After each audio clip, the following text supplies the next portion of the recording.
comment tu as construit un petit peu ton offre? Comment tu t'es un peu formé? Quel était le parcours personnel et peut-être professionnel pour construire là, ta nouvelle offre parce que bon, ton podcast s'appelle Investir Simple. Alors, je sais pas si ta boîte Mmh. s'appelle Investir Simple aussi. Tout s'appelle Investir Simple. Alors, Investir Simple, c'est la marque. Ouais. Enfin, voilà, le nom du podcast, c'est le nom commercial. Le nom de la boîte, c'est 3PE Conseil. Voilà, Ok, d'accord. qui est la boîte de SIF.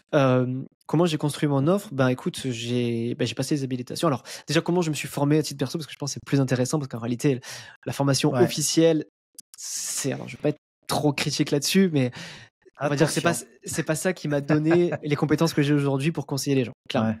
Ouais. Ouais. En fait, pour commencer par ça, du coup, hein, la formation de SIF qui dure 150 heures, plus après la certif AMF, plus après passage à l'ORIAS et tout.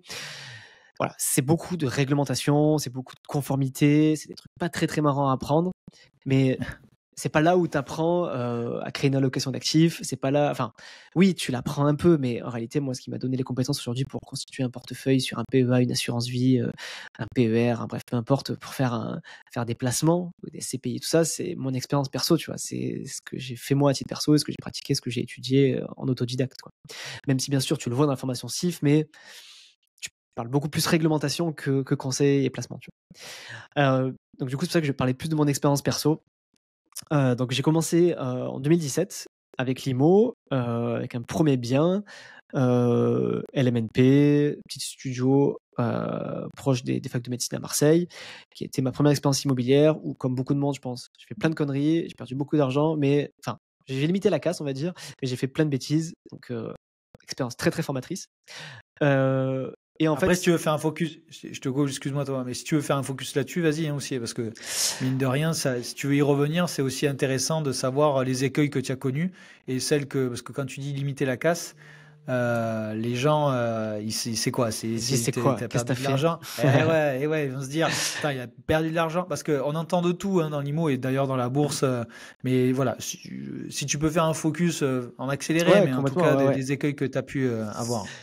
Bah, écoute, déjà, la première erreur, je pense, alors, ils sont peut-être pas d'accord avec moi, mais déjà, j'ai acheté à distance, ce que je ne conseille pas quand c'est un premier bien. Moi, j'habitais à Paris, c'était tellement cher que du coup, ben, pour être plus rentable, j'ai investi à Marseille, donc là où je suis originaire, parce que c'était près de chez mes parents, tout ça. Donc déjà, une galère pas possible faire les visites. Donc, bah, voilà, pour être réactif, bah, tu dois prendre un train, ça te coûte je sais pas combien. Donc, bref.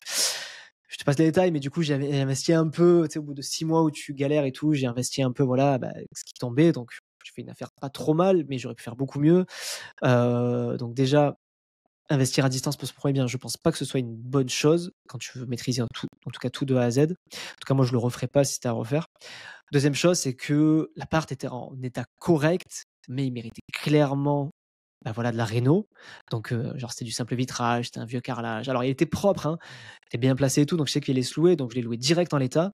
Et ça, deuxième grosse erreur, parce que bah, j'aurais pu faire passer les travaux d'amortissement, j'aurais pu remettre un bien au goût du jour nickel, j'aurais pu avoir des meilleurs locataires qui restent plus longtemps. Enfin bref, c'est dans l'IMO, je pense que je vais pas t'apprendre tout ça, tu le sais. Mais ça, c'était une première grosse erreur parce que ben, première location, ça se passe bien. Deuxième location, bah voilà, je tombe sur un locataire qui m'a fait la misère et voilà, qui voulait plus partir, qui m'a rendu fou. Bref, je te passe tous les détails des problèmes que j'ai avec les locataires par la suite, jusqu'au moment où voilà, on m'a limite à accuser d'être marchand de sommeil, tu vois, alors que la partie était correcte, mais c'est vrai qu'il était pas nickel. Donc là, c'est bon, j'ai pris le taureau par les cornes. Quand le locataire il s'est barré, j'ai pris 3 semaines de congé, j'ai fait les travaux moi parce que du coup, je voulais pas réemprunter à la banque, donc j'ai fait ça moi là. Enfin bref, avec les moyens du bord en gros, pour Bien remettre sûr. l'appart au goût du jour, on va dire. Donc deuxième erreur, hein, de ne pas l'avoir fait tout de suite après l'achat. Et puis ouais, et puis j'ai fait un prêt sur 15 ans. Donc du coup, Ouais, ça. donc voilà, cash flow négatif, machin. Donc quand j'ai limité la casse, bah, c'est du coup, j'ai fait une, comment ça s'appelle? Je sais plus le terme dans le prêt là, où j'ai rallongé la durée de prêt Différé? pour, ouais, non pas différé, modulation de crédit. Donc en gros, j'ai baissé la Ouais, mensualité en augmentant la durée pour, bah, du coup ne plus être à cash flow négatif, mais au moins être pile autofinancé. Et puis limiter la casse parce que voilà, j'ai fini par faire les travaux moi-même entre 2 locataires en prenant sur mes congés. Pour que, au final, bah, malgré tout ça, beaucoup de turnover sur cet appart parce que je me suis rendu compte que, alors ça, pour le coup, c'est vraiment pas de cul, hein, mais les voisins du dessus, c'était une catastrophe, en fait, très, très mal isolé. Et en fait, tous les locataires, ils restaient toujours 6 mois ou 1 an, même quand j'avais tout refait, parce qu'en fait, ils me disaient que c'était insupportable à cause des locataires du dessus, en fait.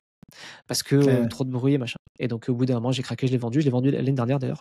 Je l'ai quand même gardé 7 ans, j'ai quand même fait une jolie plus-value. J'ai récupéré, je l'avais acheté 79 000, j'ai revendu 115 000. Donc, j'ai quand même fait une jolie plus-value, tu vois, pour un premier bien sur lequel j'ai fait plein de conneries. Donc, j'ai quand même récupéré un ticket de 60 000. Donc, pour un bien où j'ai fait plein de conneries, je m'en sors bien, très bien, je trouve. J'aurais pu faire beaucoup mieux, c'est sûr.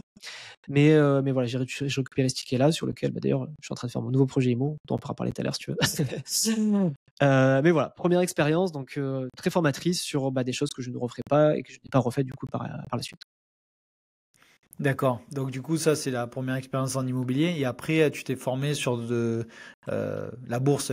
La bourse, j'imagine, c'est pas. Alors, moi, je suis pas très bourse, mais c'est plus facile, parce que là, c'est peut-être plus bureau, ou en tout cas Alors passer ouais, des ordres, ou en tout cas. on va dire que la bourse, c'est l'avantage qu'il y a, comme tu dis, c'est que tu peux le faire déjà derrière ton écran. T'as pas le coût Ah de la ouais. distance, t'as pas passé devant les notaires, la banque. Enfin, bref, c'est quand même beaucoup moins chronophage. Et surtout quand tu fais des conneries, c'est bien parce que tu peux faire les conneries avec peu d'argent. Et j'en ai fait des conneries, comme beaucoup de monde qui se lance en bourse. J'ai moi aussi acheter des biotech, des small cap, donc en gros des petites capitalisations qui sont très volatiles et qui sont beaucoup plus risquées. J'ai voulu chercher l'action pépite qui va faire x10 ou que ton pote qui n'y connaît rien te dit ouais il faut acheter ça machin. J'ai fait toutes les conneries aussi du monde avant de me former, de comprendre que non je ne suis pas plus intelligent que le marché et que je pense aujourd'hui que pour la grande majorité des investisseurs suivre passivement le marché avec des ETF reste la meilleure solution. Même pour moi, à titre perso, qui suis un passionné et qui passe mon temps à parler de ça, je me force à avoir une majorité de mon portefeuille en ETF.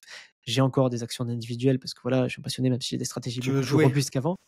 Ouais, c'est la partie un peu que j'appelle la partie bac à sable, en fait. Tu vois, la partie où Ouais. tu t'autorises, en fait, à essayer de faire mieux que le marché, même si j'ai l'humilité de me dire que je n'y arriverai pas, mais je le fais pour un peu l'ego, un peu pour la passion, un peu pour l'envie, un peu pour le jeu aussi.